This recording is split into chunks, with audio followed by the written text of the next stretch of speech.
Welcome to the Informed Pregnancy and Parenting Podcast. I'm your host, Dr. Elliot Berlin, and today we're talking about waterbirth. My guest is no stranger to this podcast. You remember her from previous episodes and from our YouTube series, The Real Midwives of Los Angeles. She's a podcaster, childbirth educator, doula, placenta encapsulator, midwife, and just an incredible human that I love spending time with once in a while when I'm lucky enough to have it. Blyss Young, welcome to the podcast. Thank you. I'm blushing. You are? You can't see that. No, it's kind of a dark studio.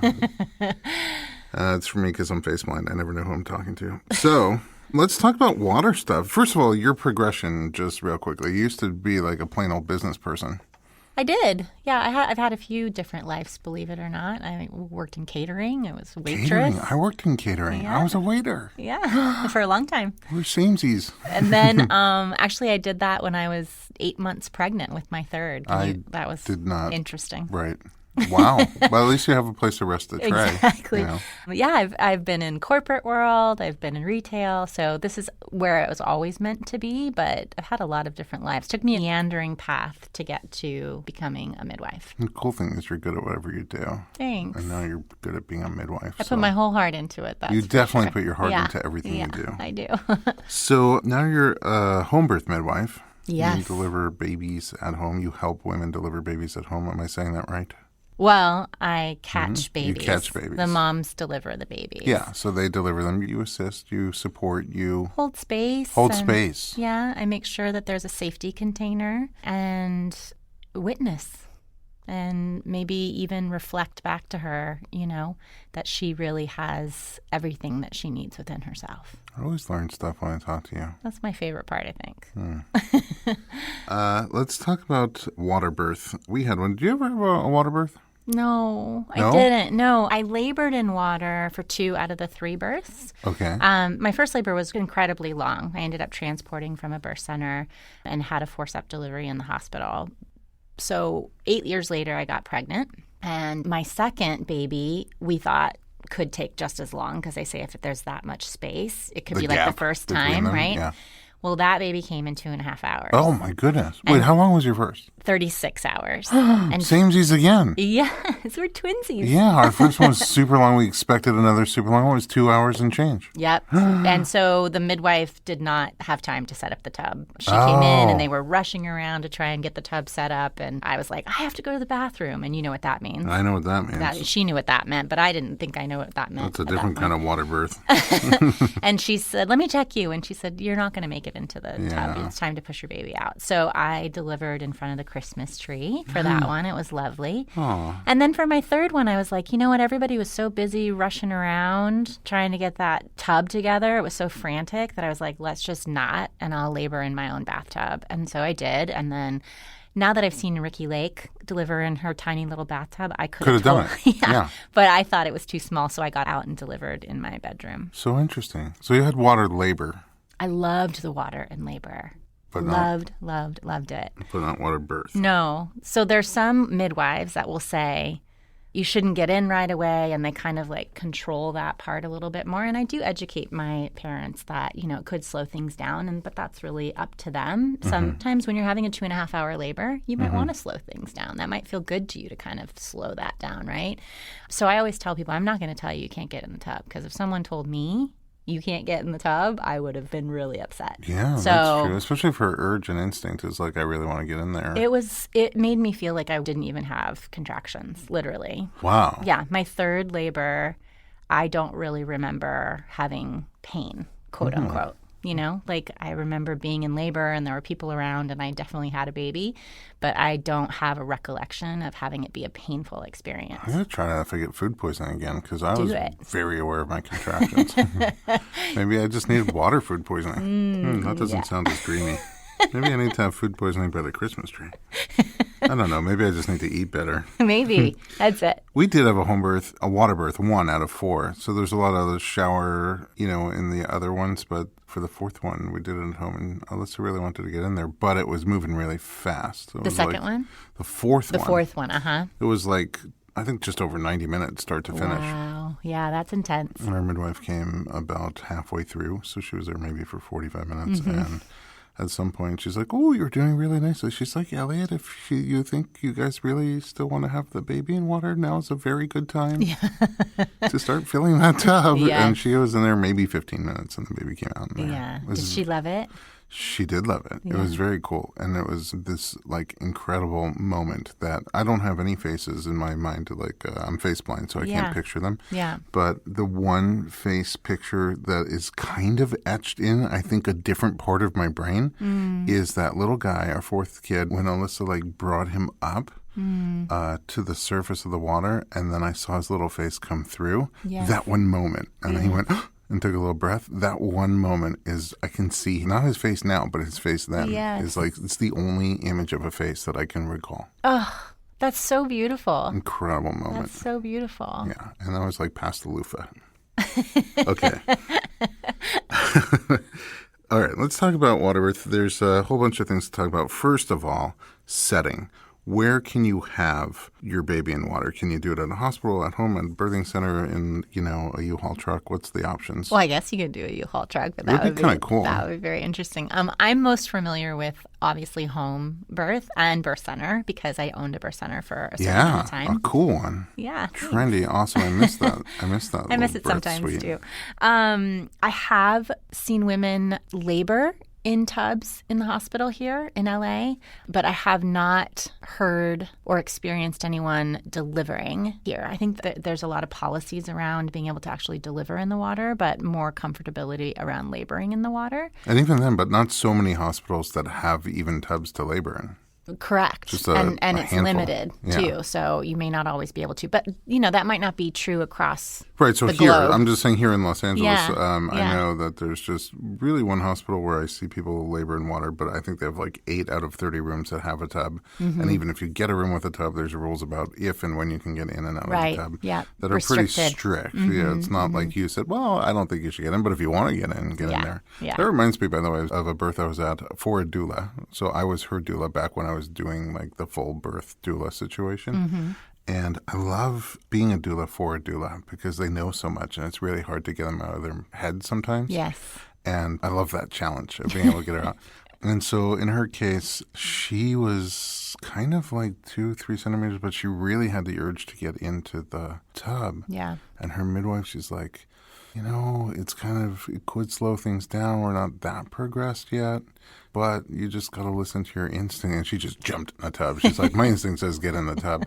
I would say like 30 minutes later, she was pushing. Like it just was what her body needed to sink in there, feel totally relaxed and just let go and open up. Beautiful. So I love that, the way you guys approach it is just really different than in a hospital where there's just all these protocols. That, fear. They're fear and standardized and like it's not about you, it's about the general. Yeah. And if you feel, it's like almost like school is. If you're kind of in that middle zone, then it's going to be potentially very catered to you. Yes. But if you're like a very advanced student or kind of a different kind of learner student, then it's not going to be so catered to you. Yeah, I sort of feel like absolutely. hospitals are like that too. But I know there's another hospital that kind of has tubs sometimes with midwives that theoretically they deliver there in tubs, but I don't know personally who's done it.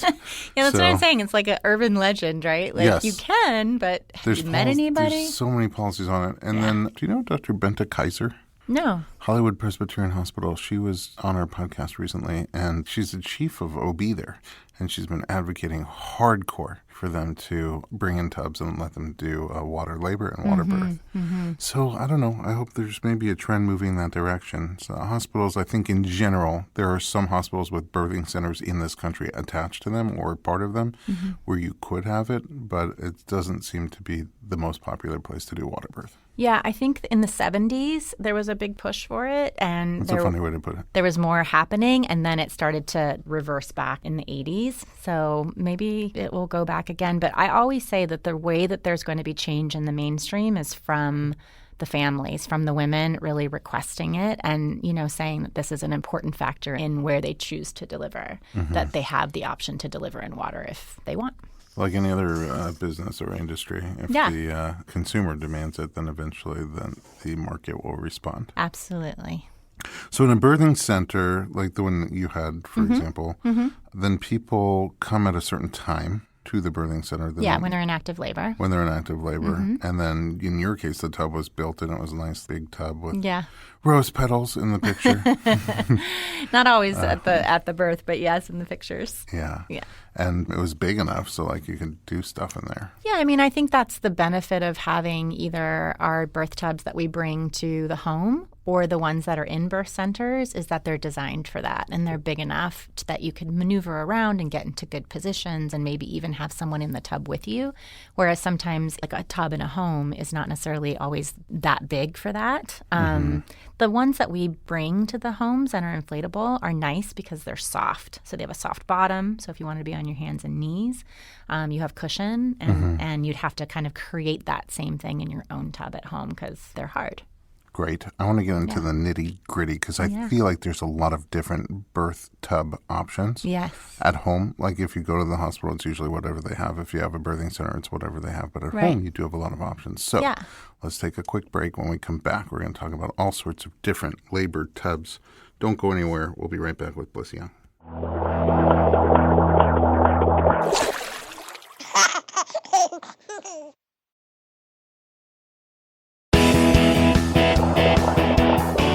Welcome back to the Informed Pregnancy Podcast. We're talking about water birth and water labor. Tubs. At home, you have choices. So we had this big tub that's like built in. It's a jacuzzi tub.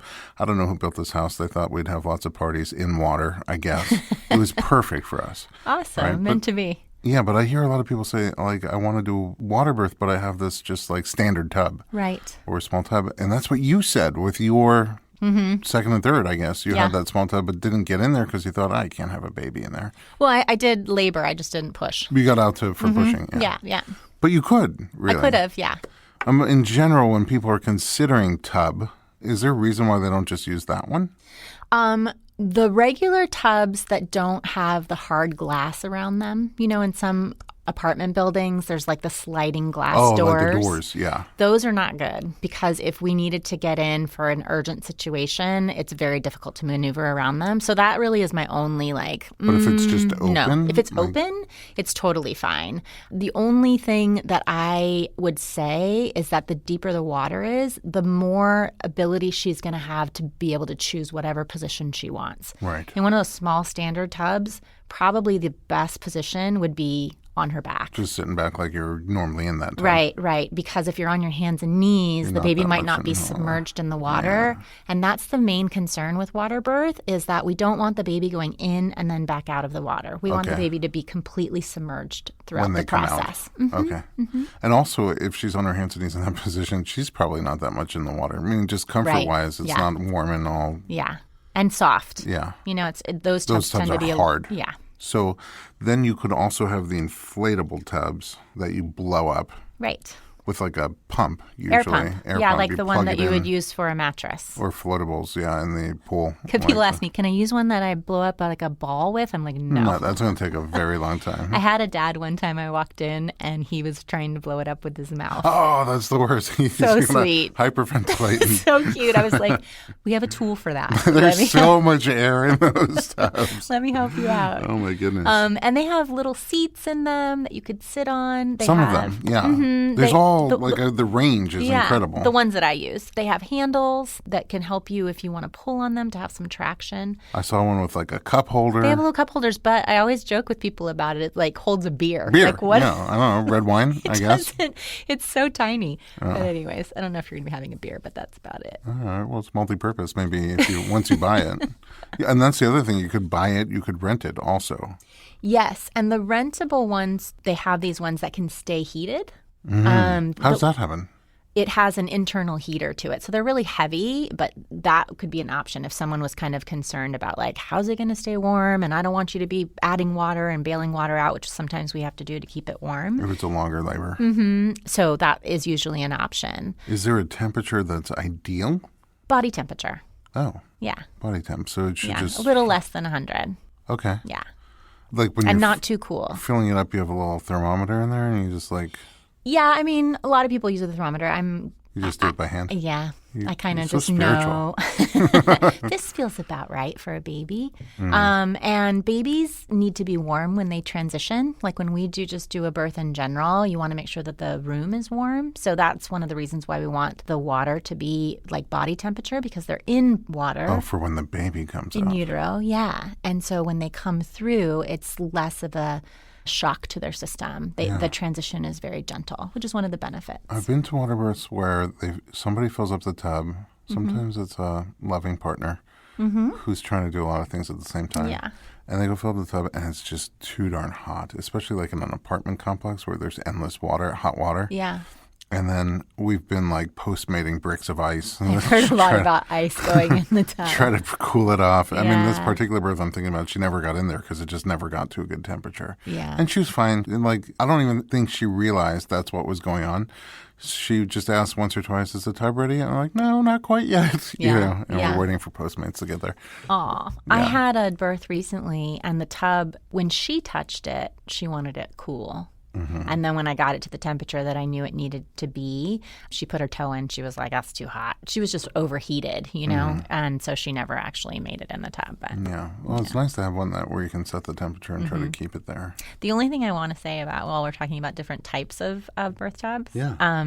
those little kiddie pools are not my favorite. So that's another thing. People do them because they're like cheap and easy to get a hold of. They but are. Not your favorite because of why they're too low. They're too- shallow. Yeah, So what I was talking about earlier. for the safety. Yes. Well, and then I have to kind of be a little more controlling over a woman's where she's delivering. Like, no, you need to be in this position, rather than her really being able to follow her own instincts and be able to be wherever she wants. So again, you want it deep, and those tubs, they don't get very deep.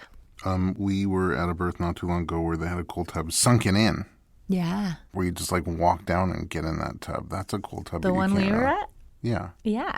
Yeah, that's what I'm saying. We Yeah. went together. Yes. That was Very cool. And also good for big doulas to just be able to stick their big meaty feet in there and not have to like reach over. Because a lot of times, like I'll come back from a birth where I'm like squeezing hips. You must also have it all the time where you're reaching in to squeeze hips, and then you're getting whatever position's comfortable Contorted. for them. But with the higher wall on that time, you're kind of reaching and squeezing, and so that's great when they're like a little built in with a seating area. Yeah, or you have to bring your trunks. You can just hop on in Yeah, with just them. hop on in there. Yeah. Right. And also a jacuzzi. You could do a jacuzzi. You'd have to prepare for that. You'd have Like to, the outdoor jacuzzi? You'd have to take the water out, have it cleaned, have it all of that. But you could do that. So that's the question. What could be in the water? Just water. Nothing else? No Epsom salt, no lavender, no... any of Not that? for the delivery. And I really try and stay away from essential oils on the body. In the water?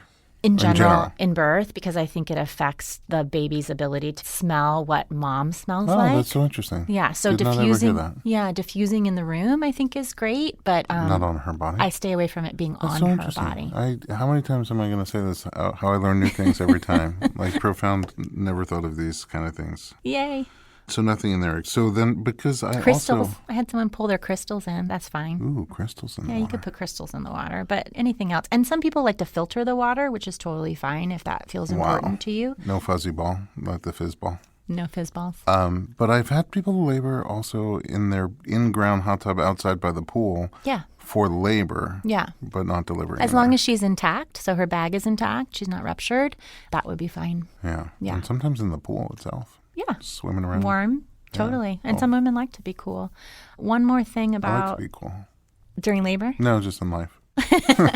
Totally. I try. We use lead-free hoses because when they get hot, they could leach chemicals from the hose. Yeah. So that's an important aspect as well. So here's a very practical question: how you get the water in and out of a tub? People in always home ask birth. this. It's Yeah. great. I love looking at the dad's face. He's like, so You take a cup. how do you get the water out and where does it go? Exactly. It's Right? a lot of water. Yeah. In our case, you order a birth kit and a hose comes in with an adapter that can either go to a faucet or to a shower head. And usually the shower head is the best option because the It's a low pressure volume. Yeah. is better. I've even had people hook it up to their washer and dryer. So it just depends on your configuration. Oh, that's interesting. Yeah. And Fire hydrant? No. not that one yet. Although I did have a dad do it from the outside which was hilarious. He was trying to go in the window from the outside, and I was like, no, it has to be warm. Cold? Yeah, it's too cold. He didn't think about it. It was great. And then when we're done, you pump the water out with a sub pump. Same hose, you take it off and put it on there, and then you pump it out. Oh, you bring a pump with you? I bring a sub So if pump. somebody at their home is doing a home birth, They would need a sub pump. they have to rent it, buy us? If they're just on their own, if they don't have Yeah, they'd have to buy it. I think that was about $100 from Home Depot. a sub pump. Sub pump, and that's basically like if like something a flooding. flooded, Oh. yeah, you would be able to pump water out. And it can go in the toilet, usually. That's the most often. But if you're on the first floor and they have a garden, it's great for plants. Oh, nice. So just pump it out. All that reproductive juju. Yeah. And, we're recycling water, right? That's a good thing. Absolutely. Yeah. Are there, because you kind of have to keep an eye on it, though, because I've seen more than once where on the filling or unfilling and, like, something comes loose or Yeah. comes off, and then the neighbors downstairs are knocking on the door, like, what's going on? Really? Yeah, Oh, I've never had one go like that. twice. One was a filling, Uh-huh. and it just wasn't a good connection and just leaked all over and flooded their bathroom. It's the same one that actually she never got into because it was too hot. There was something going on was there. not meant to be. Not meant to be. And another one where they put it into kind of like a shower, and it was a little shallow. Mm-hmm. And it just overflowed the shower and started to drip downstairs. Yeah, no. Just a word of caution. If you're on the second floor. Any floor, that's not the bottom, or even just for your own bathroom and house. Right. Also, when we talk about rentable tubs, people kind of get grossed out about how many people have been in there before. But you get a liner. Yeah, it's a disposable liner. Look, I've been around birth so long. It was before they had liners, and every single birth we had to clean and sterilize that tub. And they have lots of nooks and crannies. So when they got the liners, it was a very happy day. And it's for you only, and then it gets tossed out after your delivery. And it conforms to the tub, so you just Perfect. don't even really know it's there. And Totally. I recently saw someone bring one of those to the hospital. Which one, an inflatable tub or No, a liner? a liner. For what? For the tub, because it's a hospital tub that's kind of, who knows? I mean, it's just a little grody. Actually, not such a bad idea. So, yes, she said that she found it, they make them for traveling. Uh-huh. It's like when you go to hotels and things like Yeah. that. It's this liner with a little drain opening. That's and then, interesting. Yeah. Now, see, I learned something new. Whoa, twinsies. Again.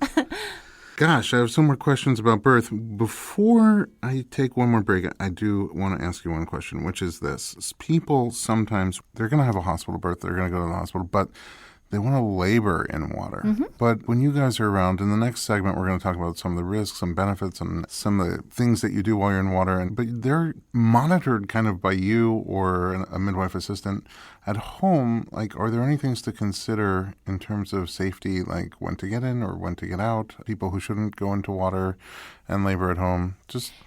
I think really it's about following your instincts in labor, for sure. There's very little that could go wrong in terms of submerging yourself in water. But if your bag is ruptured, you don't want to be in the water for an extended period of time. It doesn't mean that you can't have a delivery in water, but you don't want to be like sitting in water for a long period of time. So that would be the biggest thing that I would say. You midwives and the instincts. I love it. All right, don't go anywhere. We're going to come right back with some nitty-gritty details about water birth with midwife Blyss Young.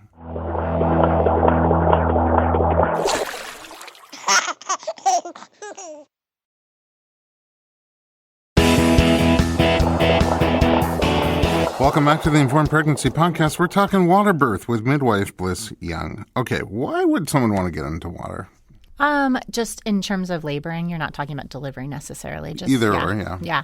So we've been talking a lot about water birth, but water in general definitely helps relax the system, relax the muscles, and can take away a lot, not take away, I shouldn't say take away, but relieve a lot of the discomfort from labor.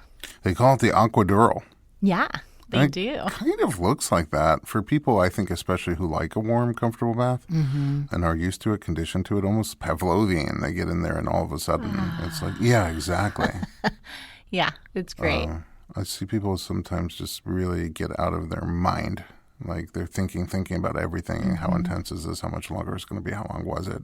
Yeah. And they get in that bath and like within a little bit of time, they just fall into just like the body's still doing its thing, but the mind kind of goes quiet. Yes, it's beautiful. And one of my favorites is if the couple is into it, having them in the water together, because it just lends itself to a lot of touching and being close. And we know in birth that leads to more oxytocin flowing, which helps the birth proceed. The good hormone. Yeah.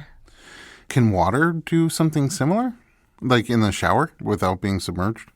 Oh, yes. I had a water birth in the shower last year. Oh, you did? They gave birth in the shower? Yeah, she had been laboring in the tub for a long, long time. And she's like, something's not right because she had it was her fourth baby. Ooh. So I trusted her and I was like, do you want to get out? And she's like, yes. We pushed on the stool for a little bit because I don't normally check multips. People have already had baby. You don't check their cervix. You just... No, if they're feeling pushy, right? Yeah. And so then I did check and she was like 7. And I was like, babe, you still have some cervix. Why don't you guys go get in the shower? And so she was like, okay. And they went in the shower. And literally 5 minutes later, he's yelling for me. And I go in and he caught his baby. Wow, in the shower. That's so cool. So I think for her too, like she thought maybe she'd want to be around all of her kids and in the middle of everything. But that also just being in a closed area where it was just private. I send couples into the shower all the time in the hospital because they can get some privacy. Yeah. They might be able to be off the monitors, So it's a really great way for people to progress, I feel. We just even had a birth center birth, and there was a lot of support people that she loved. She was eating it all up. Everybody there had a role, and everybody served their role. She knew exactly how to have around her in the moment what she needed around her. But at some point, she just was like, I'm getting in that shower now. She got in there, sat in the ball. He got in there with her. And everybody realized in that moment, this is them time. And we all just left. We were like next door, and they stayed in there for like an hour. Yep. Just, It's great. Hear that little in the background, Yeah, when you hear the noises getting louder, you're like, yes, it's working. It's having its desired effect. Yeah. And then they have that wand in the shower sometimes where you can kind of point the water where she wants it and where she needs it. Yeah. So that's a pretty cool option too. I would say this though, when you have a tub that you're going to set up, and some of them are snapped together, some of them are inflated, like we talked about earlier. You said in your second birth, you didn't make it in time because it was quick. And then the third one, it was like commotion about setting it up. But could it be pre-set up? Totally. We did that recently thinking that would help, and she still never got in the tub, unfortunately. Really? But it could. Timing-wise, you mean? Yeah. She just didn't want to move and from where she was. And so she never got in the tub, which happens sometimes. Like we have the tub available for people. Sometimes people get in and they realize they don't want to be in. Either they're too hot, or some smaller women sometimes don't feel like they can ground enough. They're floating around in the water a little bit too much. What do they call those? The pool noodles sometimes can help. Oh, yeah, that's cool. For women who are like 5 feet and under, like little petite that's women. Interesting, yeah. So sometimes their skin just is angry after a while. Yeah. It's like pruny and just not. Yeah, they just feel like it's just not working for them. And so helping them understand the flexibility of like, even though you envisioned a water birth and you thought that that's where you were going to be, let's try something else because maybe it'll progress and maybe you'll feel better about being on land, as we say. Yeah. Land birth. Land baby. Yeah. That's interesting about the pool noodle and just the other things that you consider of different people of different size and shape and how to get them comfortable in there. Yeah. But it just sounded like for your third baby, it would have been like if it was all pre-set up, then maybe you could have hopped in there. Yeah, totally. I've had women talk about that thought they were going to go fast. And the only downside to that, I would say, is how sometimes when you're towards the end of pregnancy and you're having all these stop-starts and you think you're going to labor or you're wishing that you were in labor and there's that tub sitting in the corner of your bedroom just staring reminding you at that you're not in labor yet. Oh. Right. That's the only thing. So it's, it's always a timing issue. I thought that's what mother-in-law's job was. Which part? Staring at them. Staring at you and telling you you're not in labor yet. Oh, yeah. Now? Very Are you in labor now? Now? Is it happening now? I haven't heard from you in 2 hours. Are you okay? Did you have the baby? Yeah. Okay, off the mother-in-law. So, also, sometimes it seems like the baby overheats a little bit. Maybe the core temperature gets hot and the heart rate changes. So when a mom does get into the tub, one of the things that midwives will normally do is check and see what's happening with baby, because some babies can respond in a way where their heart rate is tachycardic, which is fast. And so we would ask the mom to get out at that point. How do you monitor them while they're in water? The babies? Both, mother and baby, like... Well, mom in general, we're just kind of listening to what she's reporting and talking to her about how she's feeling. With baby, we use a handheld Doppler. It's waterproof? It is waterproof. The wand part that we put on the mom that we're listening to it Not is the speaker? The speaker part, if you drop it in the water, it's going to be a really It's probably bad not good day. for anybody, yeah. Really bad day. But in the hospital, now they have, you might know what they're called. I forgot the name of it, the little Bluetooth situation. And it just has a sticker. Yeah. So that's great because they can get in the shower. I don't know about submerging. I've never seen that. It says water resistant, and they let them do the shower. Yeah. But I've seen people wear it in the tub. Oh, you have? And go under. Okay. They're not supposed to, but I've seen it happen, and it still works. Yeah. It seems to still work. So that's the difference between the comfort of intermittent monitoring, which is what we do at home, versus continuous monitoring, which is usually what they're doing in the hospital. So you listen with the Doppler, you can hear the heart rate. Yeah. And you just listen periodically, make sure everything's happy as a clam. Exactly. Whereas sometimes in the hospital, they like to constantly hear the heart rate. Yeah, and there's been a lot of studies that have been revealed that have shown that that's not necessarily giving better outcomes, but actually leading to more cesareans. More intervention, because every time you see a little variation, you jump on it. Right, exactly. And then, so for mother, you're just listening and talking and touching. Yeah, sometimes we might take her temperature, if we feel like that might be a concern. But usually, yeah, just kind of being close to her and monitoring how she's feeling when she's in the water. What happens when goop gets in the water? Birth is goopy. There's all sorts of Do goop. you mean poop? Is that a nice way of saying poop? No, poop is some of the goop, but there's all sorts of goop. There's amniotic fluid. There's like little bits of tissue that come out. Well, There's think about it. The baby in there. Right. The baby's drinking its own urine. And urine is sterile. The mom's urine is sterile. So there's nothing wrong with that. What about dad's urine? Okay, next topic. Dad's urine is sterile too. Actually, I've never thought about dad peeing in the tub. Yeah, no, I'm sure it happens. It's got to happen. Pavlov, you just pee in the tub. Oh, that's funny. But, birth is not sterile, first of all. It doesn't have to be a sterile process. Especially if you've ever watched an animal give birth. Right, exactly. And actually, the point that I wanted to make about one of the benefits of home birth is that water birth at home is that it contains some of that mess, right? Because people ask all the time, isn't birth messy? And I'm like, hey, it's not going to be like Dexter. We know how to control control it a little bit. But if they are in the tub, it's pretty self-contained, and then it gets pumped out, right? Just saying, Dexter was really good at cleaning up after himself. Yeah. I never watched the show. Oh, so you don't even know the images. reference. You've seen the before he cleans up after himself. Okay. But in terms of poop, which a lot of moms do kind of feel concerned about, both on land and in the water, we use a little fish net, and we go fishing. Scoop it out really quick before anybody even is paying attention, and it's gone and out so of the water. So is there never a point? What if she throws up in there? That's also... If she throws up, it's probably time to get out. Time to get out. Yeah, and if she has diarrhea, probably time to get out. So there are Sorry, times... listeners, this is a lot. Hey, listen, you're listening to a pregnancy podcast. That's right. You're probably driving right now. I'm like, grabbing the wheel extra hard. We're working out. We'll try and say something really pretty soon. At the very end, we'll save something. So, and then when she gets out, sometimes there's enough time to sub-pump all that stuff out of there. Sure, we could do that. And then change the liner and start all over again. Yeah, we probably could do that. Like your first birth, probably. You could have done that. Twice. Yeah. Twice, right, exactly. Or more. All right, let's talk about the big moment. Baby comes out in water. This is the pretty part. Yeah. See, we promised the pretty part.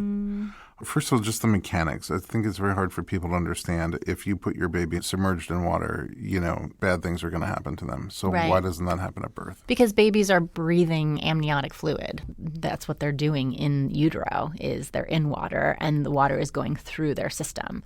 So it's a very gentle transition for them to come in through water. And they're not actually taking that first breath until they hit the oxygen.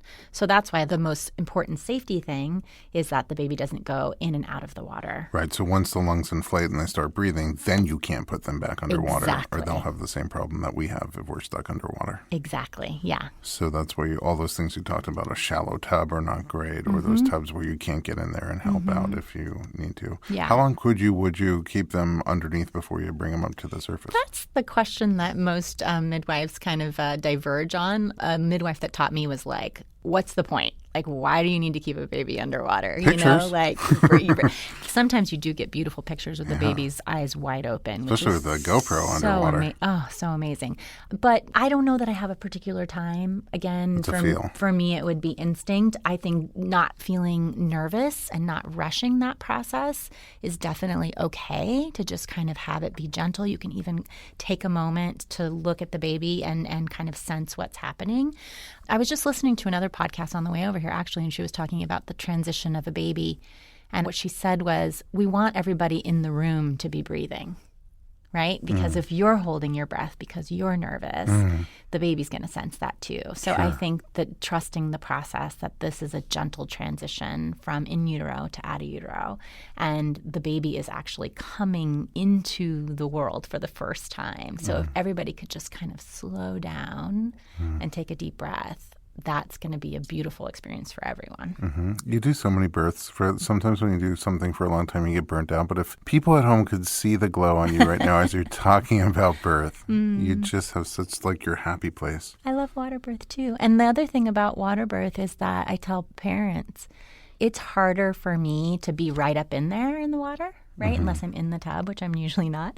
So I love when mom and dad are the first hands to touch their baby and, you know, guiding them through that process of encouraging them and showing them that that's what they need. All they need is each other during this moment. You know, that's not the difficult part of labor, is the catching part. No. It's fun. It's fun. Yeah. It's really sweet. Like, I don't ever remember seeing the first breath on a land birth. Personally, I'm not necessarily in that vantage point anyway, but at water birth, I've seen it a few times, and the most prominent memory, the only face I have saved in my entire brain is my fourth baby, that little guy coming out, taking his first breath as he came. He wasn't in the water very long, I would say maybe 5 seconds, 10 seconds, but then when she brought him to the surface and then he came through, it's just like, maybe I need to see everybody's face in water. I don't know. Maybe that'll help. Last question for me, and then any thoughts from you are, on land, you have all these different options on how you deliver position-wise, on all fours, squatting, one side, the other side, standing up on your, hanging from the ceiling. What about in water? Are there still options for? I mean, pretty much you could do all of those. Same, yeah. Yeah, you could have something hanging from the ceiling and still use that while your bottom is submerged in the water. Definitely hands and knees and reclining on your back, maybe with your partner behind you or in front of you, is very common. Side lying. Do you get a little flashlight in there to see what's going on? Sometimes. You know, for me, I really do a lot of touch. So rather than like actually entering the vagina, I just kind of put my hand on the outside and I can feel the bulge. I can feel when the head is starting to get closer so that I can guide her in terms of slowing the process down for keeping her tissues intact. That would be the only reason I would really like interfere again, with that so process. midwific. It's just a different approach. I love that. see the Instagram hashtag Feel the Bulge. It's going to be a viral campaign. But one thing when you talk about lights, at one birth, I had a photographer. She was a photographer who was delivering, and she had a friend come and photograph her birth. And they got these little lights that submerged into the water. They could change colors if you wanted them to. Yeah. But they made for such beautiful photographs because it was illuminated from the bottom. That's also a good tip. Yeah. I've seen people now put those twinkly lights, like the Christmas the lights, rope lights, in between the water. Oh, and the liner and the tub. Because the liner is clear. It makes me a little uncomfortable too. Makes me a little uncomfortable. But I saw what you were talking about too. They were filming for a documentary, and they had the water lights in there, and it was a really cool beautiful effect. Yeah. Really cool. I will say this, just one tip. I've learned a lot from you, as always. Unfortunately, we're towards the end of our episode. One of my favorites. I really love talking to you so much, and I always learn from you. And this is a topic that I field many questions about and don't know as much nearly about it as you do. So I'm grateful for you to come in and share. One tip I could share that nobody told us before our home birth and water birth was that after all was said and done and my wife got up to step out of the tub with our baby, I suppose, we had nothing on the floor there, really. She just stepped out onto it and then, walked through the bathroom to the bed and just lay down on the bed for a bit. I spent about an hour. I had to run to CVS real quick and get some hydrogen peroxide. I spent an hour cleaning gooey red stuff off the grout. So there was no plastic. It was There's just no plastic. There was no towel. But it's just our tub built into the house. So I know like when you set up the tub, you always put that stuff around it. But in our case, nobody really thought about like maybe take a old towel that nobody cares about and just have it over there. Could have been a nice. Totally. What we normally do when mom gets out is we put a chucks in between her legs. So it doesn't all. Yeah, so it contains the bleeding. Yeah, we had nothing like that. Yeah, sorry. So, no, it's okay. I never thought I would be the toothbrush, hydrogen peroxide, blood out of the grout kind of guy, but... Hydrogen peroxide is a great tip for getting out blood, though. Yeah, that's it really did that's work. one of our... it's amazing. Our grout is cleaner than it was when we moved in there. So there's a benefit. Any final thought? I think that having the option to be able to be in water can make a real difference in a woman who's wanting to have a unmedicated natural delivery. So when selecting a provider or a location, I would look for some place where that is an option for you. Good call. Yeah. You need to know that towards the beginning. Yeah. If, sometimes we don't think about the end at the beginning. So when you're looking at where you want to give birth, with whom you want to give birth, and what facility you're going to give birth, and even labor, these are some things to think about because for people who it works well for, being in water works really well. Yeah, I agree. Like Blyss, me. Yes. Yeah. Where can we find you online? You can find me on social media at Birthing Blyss Midwifery. And it's BLYSS. It is. Thank you. So BLYSS. And then birthingbliss.com is my website. Beautiful. Thank you again for joining me. Thank you for having me. At home, thanks for listening to our podcast, and thanks for sharing us with your friends. Our numbers are growing, so I know it's not just my mother listening anymore, and I'm grateful. For more information, visit informedpregnancy.com.